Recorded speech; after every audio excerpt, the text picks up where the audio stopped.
आज स्टार्ट करेंगे question number 3। ठीक है, income statement and statement of financial position soul trader का। ठीक है, सोल ट्रेडर की इनकम स्टेटमेंट जब हम करते हैं, सबसे पहला हमारा स्टेप होता है, टॉप पर हम लिखते हैं ओनर का नाम, ओनर नेम और बिजनेस नेम। यहाँ पर ओनर का नाम क्या है? मैरी। ठीक है, ऊपर हम लिखेंगे Mary.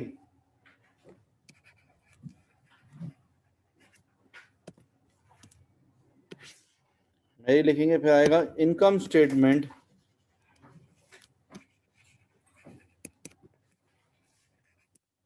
For the year ended for the year ended 31st December 2012। ठीक है, अच्छा भाई, अब हम क्या करेंगे? ओपनिंग इनकम स्टेटमेंट का फॉर्मेट बना लेंगे।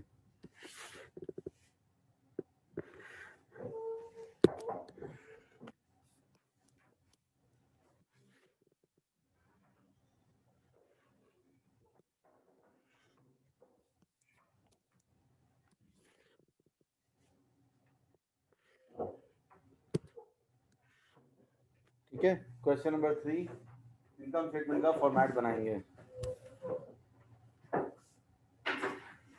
दो कॉलम्स बनाने हैं हमें। स्टार्ट करेंगे सेल्स से। कितने की सेल्स हैं? 470,000।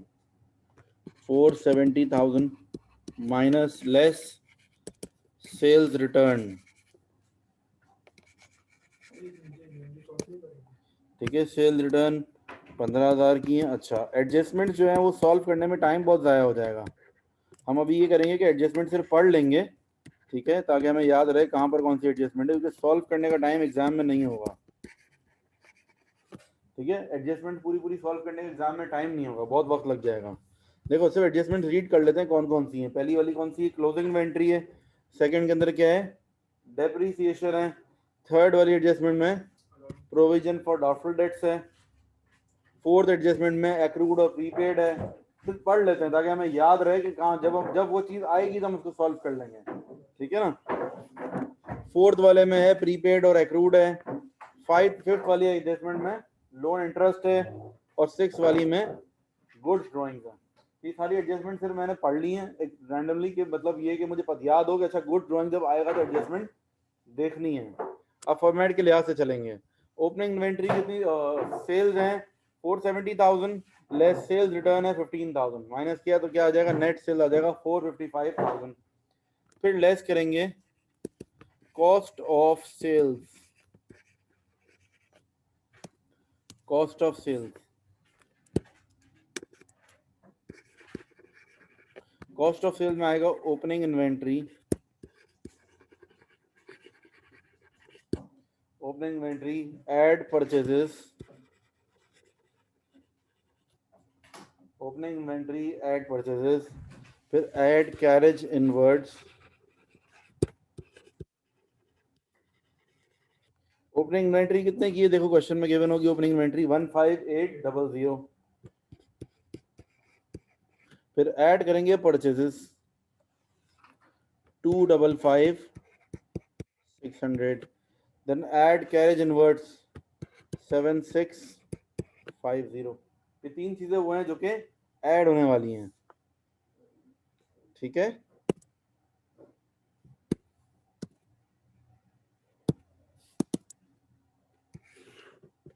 अच्छा भाई, फिर लेस करेंगे तीन चीजें। लेस वाली चीजें क्या क्या हैं? Purchase return, purchases return, goods drawings और क्लोजिंग इन्वेंट्री। ठीक है, परचेज रिटर्न, गुड्स ड्राइंग्स और क्लोजिंग इन्वेंट्री। परचेज रिटर्न कितना है?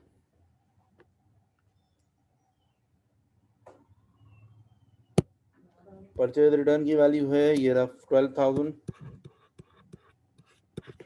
गुड्स ड्राइंग्स 3600 और क्लोजिंग इन्वेंट्री 21,000। ये तीन ऐड होंगे और तीन माइनस होंगे, टोटल करके ले जाओ क्या आएगा?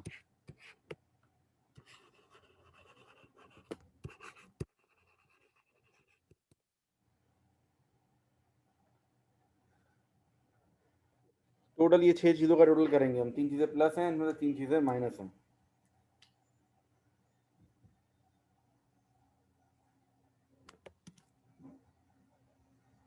ठीक है, टोटल बता दो बेटा जल्दी से कोई, यूज योर कैलकुलेटर्स क्विकली। अच्छा भाई क्या आ रहा है टोटल, जल्दी से क्विक, जल्दी करो फास्ट, वेट कर रहा हूँ, इतनी देर लग रही है, जल्दी से use your calculators, I need the answers, anyone can volunteer.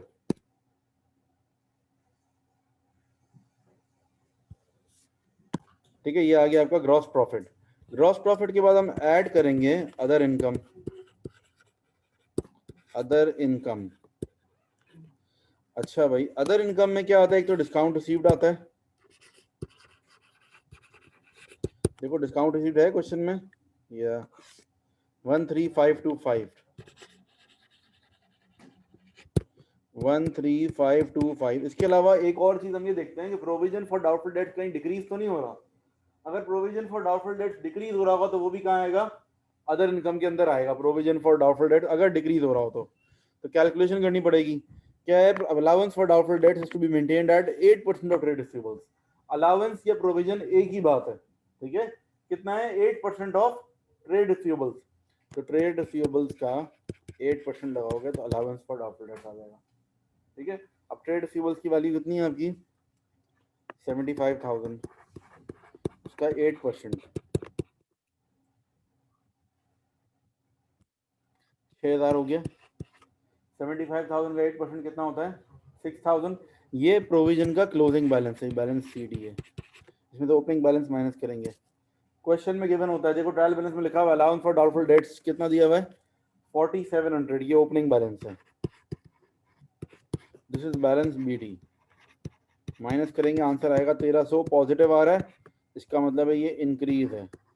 जब इंक्रीज है तो इसका मतलब है कहाँ जाएगा, ये एक्सपेंसेस में जाएगा, अदर इनकम में नहीं आएगा। I repeat once again, provision for doubtful debts क्या होता है, ट्रेड रिसीवेबल का जितना ही परसेंटेज दिया हुआ, 8% दिया हुआ है, ट्रेड रिसीवेबल को 8% से मल्टीप्लाई करेंगे, जो आंसर आएगा ये आंसर हमेशा क्या होगा, बैलेंस कैरिड डाउन होगा, ये क्लोजिंग बैलेंस होगा। ये जैसे मैंने किया ना, फिर वर्किंग कर लो थोड़ी सी, ठीक है ना, साइड पे कहीं। अब क्या किया मैंने, देखो ट्रेड रिसीवेबल का 8% निकाला, 6,000 आया, this is balance carried down, closing balance है। और ओपनिंग बैलेंस कितना है क्वेश्चन में गिवन है 4700, माइनस करेंगे तो आंसर कितना आ गया 1300, पॉजिटिव आ गया, इसका मतलब है इंक्रीज हो रहा है। इंक्रीज हो रहा है तो कहाँ जाएगा, एक्सपेंसेस में, यहाँ पर नहीं आएगा। तो बस ये 13525 एक ही चीज है, इधर ही आ जाएगा। जब एक ही आइटम हो ना डायरेक्ट सेकंड कॉलम में आ जाता है। अगर दो तीन चीजें हो तो पहले फर्स्ट कॉलम में रखेंगे और टोटल को बराबर में लेके जाएंगे। अच्छा फिर उसको प्लस कर लेंगे, 212,550 प्लस 13525, तो 226,075। फिर लेस करेंगे एक्सपेंसेस,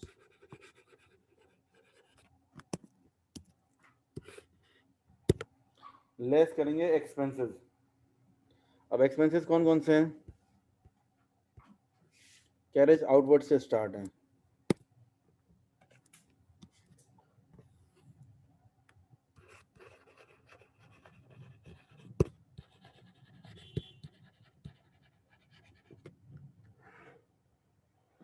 एक्सपेंसेस कैरेज आउटवर्ड से स्टार्ट 5875।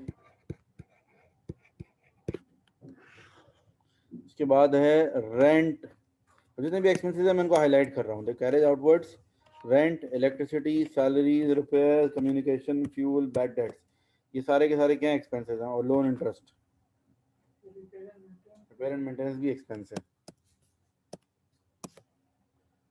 ठीक है जी। अच्छा भाई अब एक्सपेंसेस लिखते जाते हैं, रेंट। अच्छा मुझे आप लोग वैल्यूज बताएंगे प्लीज एक्सपेंसेस की, रेंट की वैल्यू जल्दी प्लीज, रेंट की वैल्यू क्या है 1987। रेंट के बाद दूसरा क्या है, इलेक्ट्रिसिटी,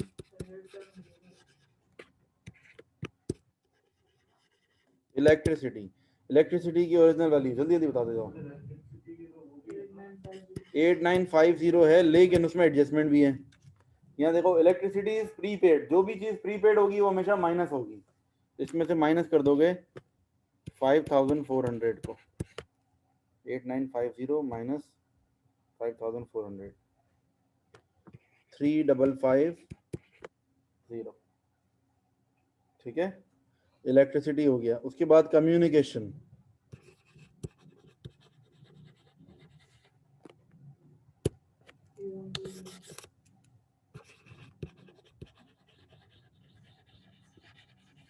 कम्युनिकेशन कितना है 3120, लेकिन उसके अंदर भी एडजस्टमेंट है, 3000 का एक्रूड है। ये रहा, जो चीज प्रीपेड होती है उसको इनकम स्टेटमेंट में माइनस करते हैं और एक्रूड को हमेशा प्लस करते हैं। तो ये हो जाएगा 6120। अच्छा, उसके बाद next fuel expense, next bad debts, bad debts नहीं, बी साइलेंट होता है। कितना है बैड डेट्स, कितना है 5000, 2548, ठीक है। नेक्स्ट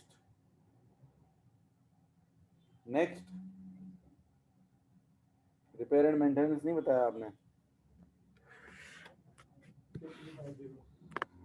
रिपेयर एंड मेंटेनेंस शायद मिस हो गया बीच में। सैलरीज एंड वेजेस भी नहीं बताया, सैलरीज एंड वेजेस और रिपेयर एंड मेंटेनेंस।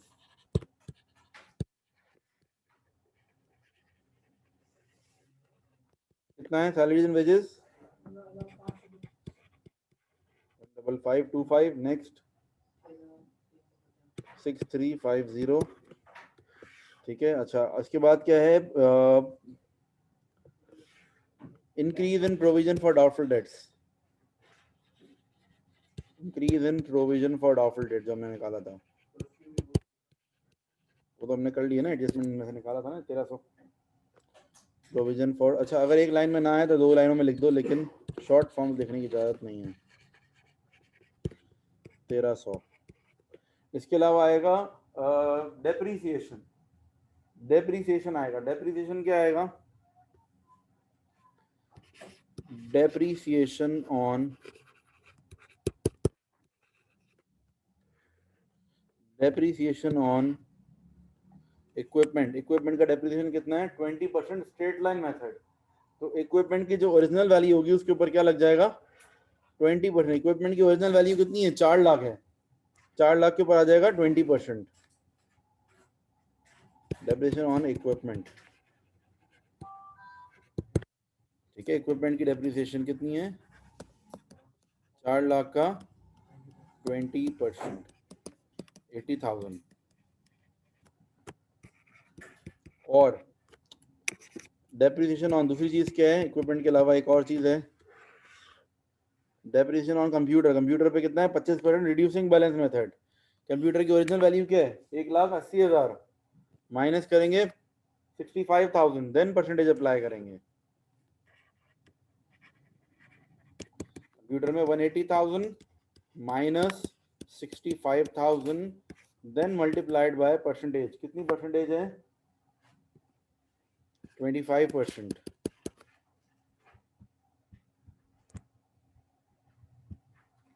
28,750, ठीक है। देखो स्ट्रेट लाइन मेथड में क्या होता है, जो कॉस्ट होती है वैल्यू होती है उसी पे परसेंटेज लगा देते हैं। रिड्यूसिंग बैलेंस मेथड में क्या होता है, पहले जो ओरिजिनल वैल्यू होती है उसमें से हम डेप्रिसिएशन माइनस करते हैं, उसके बाद परसेंटेज लगाते हैं, ठीक है। तो ये आ जाएगा 28,750 डेप्रिसिएशन ऑन कंप्यूटर। देन उसके बाद आएगा लोन इंटरेस्ट, उसके बाद आएगा लोन इंटरेस्ट। लोन इंटरेस्ट कितने का है, लोन की ओरिजिनल वैल्यू, लोन का प्रिंसिपल अमाउंट कितना है 1,00,000 रुपए का लोन है, बैंक लोन इज 1 लाख, और परसेंटेज कितनी है 5%। 1,00,000 का 5% हमारा लोन इंटरेस्ट हो गया। लोन इंटरेस्ट हो गया 1,00,000 का 5%, कितना हो जाएगा 5,000, ठीक है। ये 5,000 लिख देंगे। अच्छा, इस 5,000 में से कितना इंटरेस्ट ऑलरेडी हम पे कर चुके हैं। देखो लोन इंटरेस्ट पेड कितना है, लोन इंटरेस्ट पेड जो है वो 3,000 है, यानी कि बाकी का 2,000 क्या है अभी तक उधार है हमारे ऊपर। 3,000 हम पे कर चुके हैं, ये पेड है, माइनस करेंगे बाकी 2,000 बच गया, ये क्या है, एक्रूड। एक्रूड कहाँ जाता है बैलेंस शीट में, अदर पेबल्स के अंदर, ठीक है, याद रखना बैलेंस शीट में, बैलेंस शीट में ये लाइबिलिटीज में आएगा, करंट लाइबिलिटीज में आएगा अदर पेबल्स के नाम से।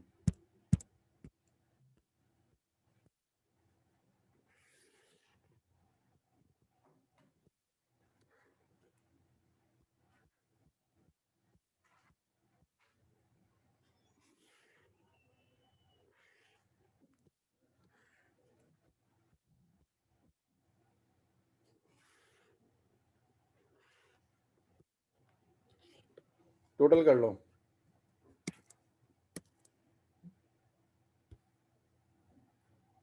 सबको प्लस कर लो, देखो क्या आती है वैल्यू, और ऊपर से माइनस करोगे तो आ जाएगा प्रॉफिट फॉर द ईयर, ठीक है, यहाँ से आ जाएगा प्रॉफिट फॉर द ईयर।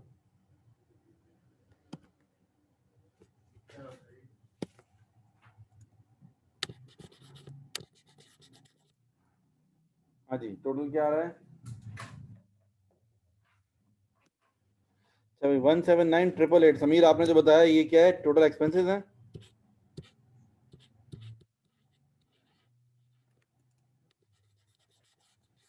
ये और भी एहतियातन कंफर्म कर लें। And what is the profit,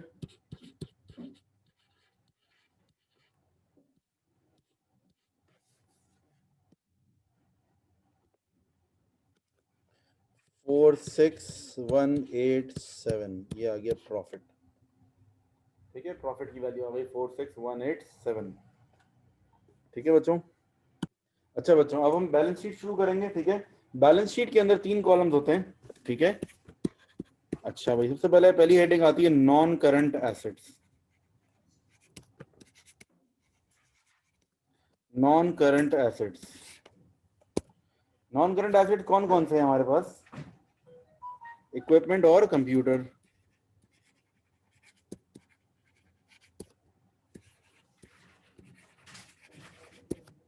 ठीक है। एक, अच्छा, इक्विपमेंट की जो ओरिजिनल वैल्यू है फर्स्ट कॉलम में आएगी 4 लाख, ओरिजिनल वैल्यू ऑलवेज सबसे पहले फर्स्ट कॉलम में आती है। कंप्यूटर की ओरिजिनल वैल्यू कितनी है, 165,000, 180,000 सॉरी। बीच वाले कॉलम में क्या आता है, एक्यूमुलेटेड डेप्रिसिएशन। एक्यूमुलेटेड डेप्रिसिएशन का मतलब होता है टोटल डेप्रिसिएशन आज तक का, कि जब से हमने इसको खरीदा तो एक अब तक कितना ये डेप्रिशिएट हो चुका है। डेप्रिशिएट होने का मतलब है वैल्यू कम होना, कितनी वैल्यू इसकी ऑलरेडी कम हो चुकी है। तो उसका तरीका ये होता है कि एक तो आपने इनकम स्टेटमेंट डेप्रिसिएशन लिखा वो, और प्लस एक क्वेश्चन में गिवन है ट्रायल बैलेंस, दोनों को प्लस करके लिखोगे आप। इनकम स्टेटमेंट में जैसे मैंने लिखा था इक्विपमेंट का 80,000 और क्वेश्चन में कितना गिवन था, ये रहा 150,000, दोनों को प्लस करके लिखेंगे, 150 और 80 दोनों मिलाकर कितना हो जाएगा, 230,000। इसी तरीके से बीच वाले कॉलम में क्या आएगा, बीच वाले जो उसमें क्या कहते हैं कंप्यूटर के अंदर भी, कंप्यूटर में जो है income,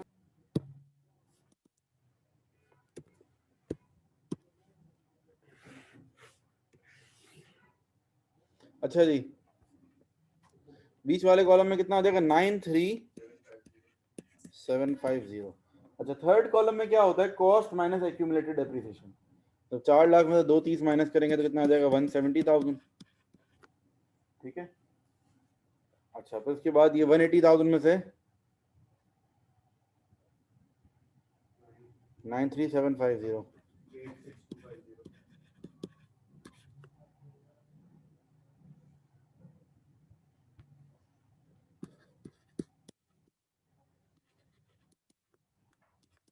total non current assets. आगे चलते हैं, ये आ गया आपका टोटल नॉन करंट एसेट्स। अब अगली हेडिंग कौन सी आएगी, करंट एसेट्स की। अगली हेडिंग आएगी करंट एसेट्स की, ठीक है। अच्छा भाई, करंट एसेट के अंदर क्या क्या आएगा, क्लोजिंग इन्वेंट्री, ट्रेड रिसीवेबल्स,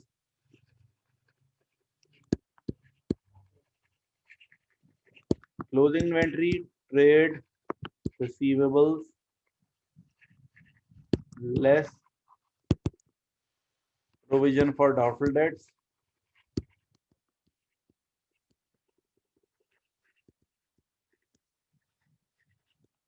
उसके बाद बैंक, कैश और अदर रिसीवेबल्स।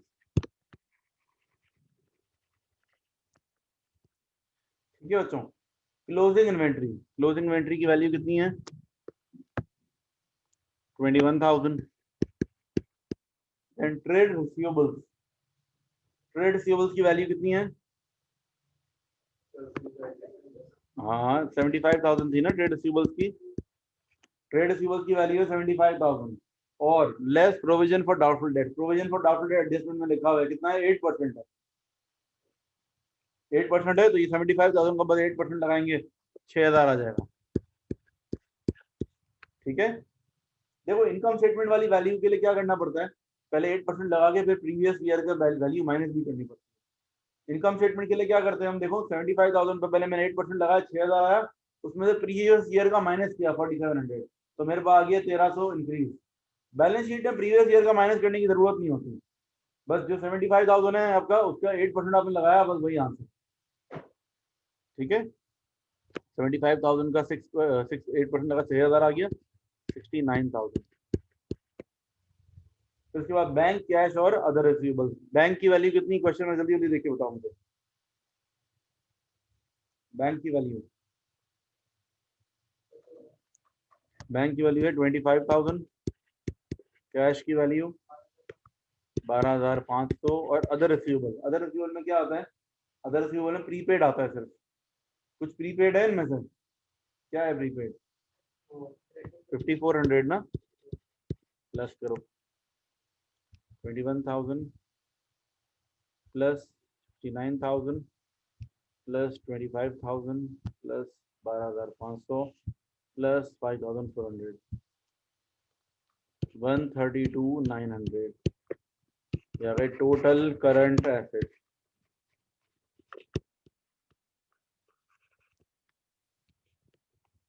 ठीक है। अब इसको ऊपर से प्लस कर लेंगे।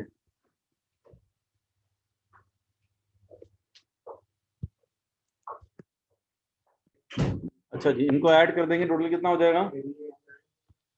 अच्छा भाई 38,915 टोटल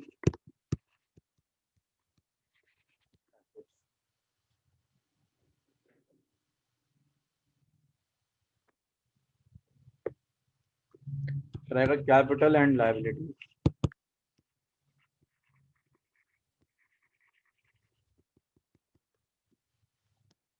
अच्छा, कैपिटल एंड लायबिलिटीज की जगह हम इक्विटी एंड लायबिलिटीज भी लिख सकते हैं। ठीक है। अब इक्विटी वाला वर्ड भी यूज कर सकते हैं, ये करें तो अच्छी बात है, आगे आदत तो कभी आ जाए एग्जाम में तो आपको पता हो। नया वर्ड है ये, इक्विटी एंड लायबिलिटी।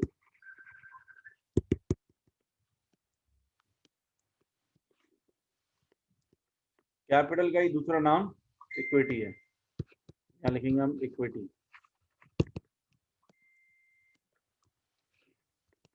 अब इसके अंदर आएगा opening capital, add opening capital, add profit for the year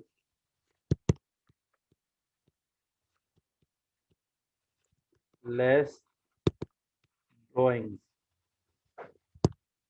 ठीक है। Opening capital add profit for the year less drawing, तो आ जाएगा आपका क्लोजिंग कैपिटल।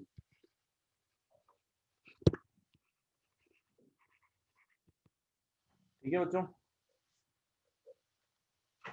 तो ओपनिंग कैपिटल वो है जो क्वेश्चन में गिवन होगा। अच्छा भाई, इक्विटी, ओपनिंग कैपिटल देखो कितना है क्वेश्चन में गिवन होगा, जो कैपिटल लिखा होगा क्वेश्चन में that is opening capital. Opening capital कितना है? अच्छा ओपनिंग कैपिटल बताओ मुझे जल्दी से देख के। ये रहा क्वेश्चन में, देखो जो कैपिटल के नाम से दिया हुआ है ना, यही ओपनिंग कैपिटल है। 240,563 240,563। ऐड करेंगे profit for the year 46,187। Profit for the year आया था हमारा 46,187। लेस करेंगे हम ड्रॉइंग। ड्रॉइंग कितनी गिवन है क्वेश्चन में? 29,000। और इसके अलावा गुड्स की ड्राइंग्स भी की है हमने। गुड्स की ड्राइंग्स कितने की हैं? 3600 की। तो 32,600 की ड्राइंग हो गई। है,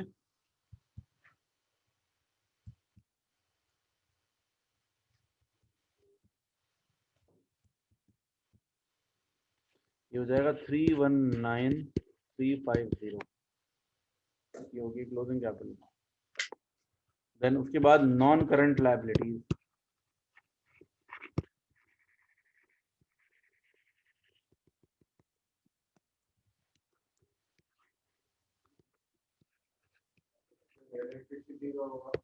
नॉन करंट लायबिलिटीज का आ जाएगा लोन, कितने का लोन है, 1 लाख का। देन करंट लायबिलिटीज,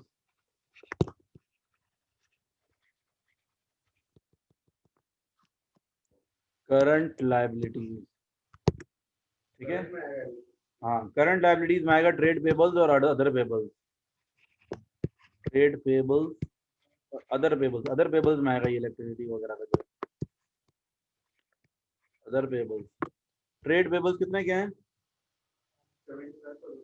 नहीं वो ट्रेड रिसीवेबल्स है। पेबल देखो लास्ट में होंगे, बिल्कुल देखो ट्रायल बैलेंस में, नहीं सही से देखो, 30,000। उसके बाद अदर पेबल्स में क्या क्या आएगा, एक तो एक्रूड है उसका, किसी चीज का कम्युनिकेशन का था शायद, 3,000 एक्रूड था, 3,000 कम्युनिकेशन का था और 2,000 लोन इंटरेस्ट का भी था। लोन इंटरेस्ट देखो टोटल हमारा एक्सपेंस था 5,000, जिसमें 3,000 हमने पे कर दी, तो बाकी 2,000 क्या हो गए, एक्रूड हो गए ना, हो गए 35 हो गई है, इनको प्लस कर लो सबको। देखो ये 389 वही बनना चाहिए जो ऊपर अमाउंट आ रही थी, ठीक है। ये वाला क्लोजिंग कैपिटल की कैलकुलेशन एरर किसी ने मुझे सही वाली नहीं बताई, मैंने दोबारा टोटल किया, 254,150 आ रहा है। अब इन तीनों को जरा प्लस करो तो 389,150 आना चाहिए,